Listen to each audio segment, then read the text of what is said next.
you stayed abroad po? Sa Kuwait, nag-umpisa ako year 1997. Finish contract ako ng 7 years. Tapos, pumunta ako ng Abu Dhabi. Abu Dhabi, 2 years and 6 months. Pagkatapos, pumunta ako ng Lebanon. Sa Lebanon, housekeeping ang trabaho ko sa hotel. Tapos ng Abu Dhabi, Lebanon, huling-huli ang Saudi.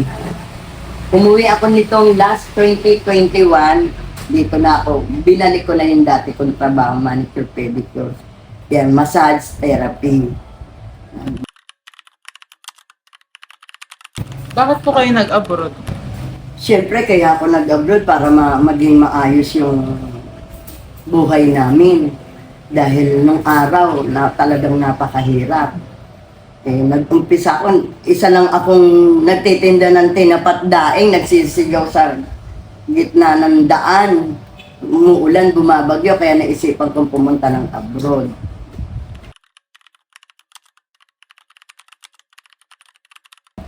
Ano po yung mga naging experiences niyo po? Like, mahirap po ba? Hindi. Hindi ako natural yung hirap, pero hindi ako masyadong nahirapan. Ang naging katayuan ko naman sa abroad, hindi nila ako minamatrato. Basta alam mo na ang trabaho, alam mo na yung oras mo, time mo. Kahit madam ko hindi sumakit ang ulo sa akin. Pagising sa umaga noon, ready na ang lahat. Pagising sa umaga, alas 8, maliligo, pagbaba mo sa down floor, linis, laba, washing machine ang ginagamit doon, lahat na ginagampanan mo. Pagising ng amo ko, lahat okay na, malinis na lahat. Kaya hindi ako inuutosan, hindi ako tinatawag. Kung ikukumpara niyo po siya sa Pilipinas, ano po yung pinagkaiba niyo sa ibang... Ang pinagkaiba lang, yung hindi mo nakakapiling yung pamilya mo, mga mahal mo sa buhay. Pero kung tutuusin, ipon yung pera mo, kinikita doon. Dito nga, kapiling mo, sasakit naman ang ulo mo, lahat ng kailangan mo, lahat ng kailangan nila, hihingin sa iyo. Wala kang mapagkunan. Kasi nga, ipinokus ko ang isip ko, para hindi ako mahirapan, mahirap ang buhay dito sa Pilipinas. Ganun ang inisip ko, ganun ang ginawa ko, parang, kasi doon sa kinikita mo sa abroad, talaga namang ipon eh. Ipon talaga rito ay doon sa abroad. Dito hindi, pagka kumita ka, bibili ka na ng gusto mong bibilin, di ba?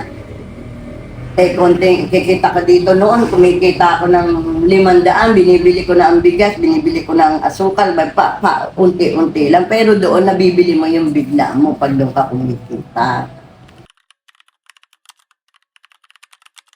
Gugustuhin niyo po bang mag-abroad po ulit? Sa ngayon, di ko na iniisip yun kasi may edad na ako. 63 na ako, mag-64 na ako. Kung bata pa lang ako, pupunta pa ako kahit saan. Mas gusto ko nga sa malamig na lugar eh. Switzerland, di ba, Canada.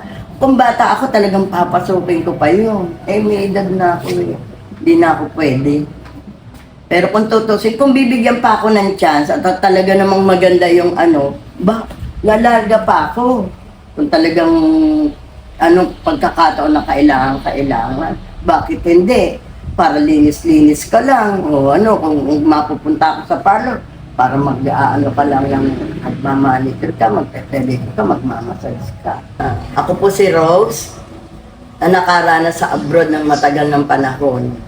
Ako po'y nagpapasalamat at nandito na ako sa Pilipinas. Kahit na mahirap ang buhay, sige pa rin po ang laban.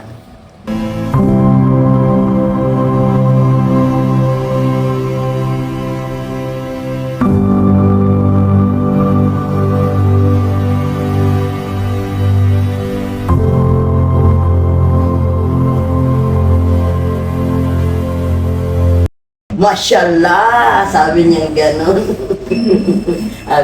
sabi niya, Mashallah,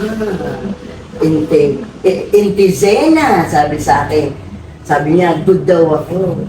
Inti ka lang Arabi, inti mabara, inti Arab ka lang Arabi, sabi niya sa akin. Marunong ka magsalita ng Arabi. Eh, sir, sabi ko, inti kadre, sabi ko gano'n, anapi malong sawi akil, ako marunong ko maggumawa ng pagkain niyo. Oo, sabi niya gano'n, wala, sabi niya talaga. Sabi ko, wala nagkupit sa amo ko.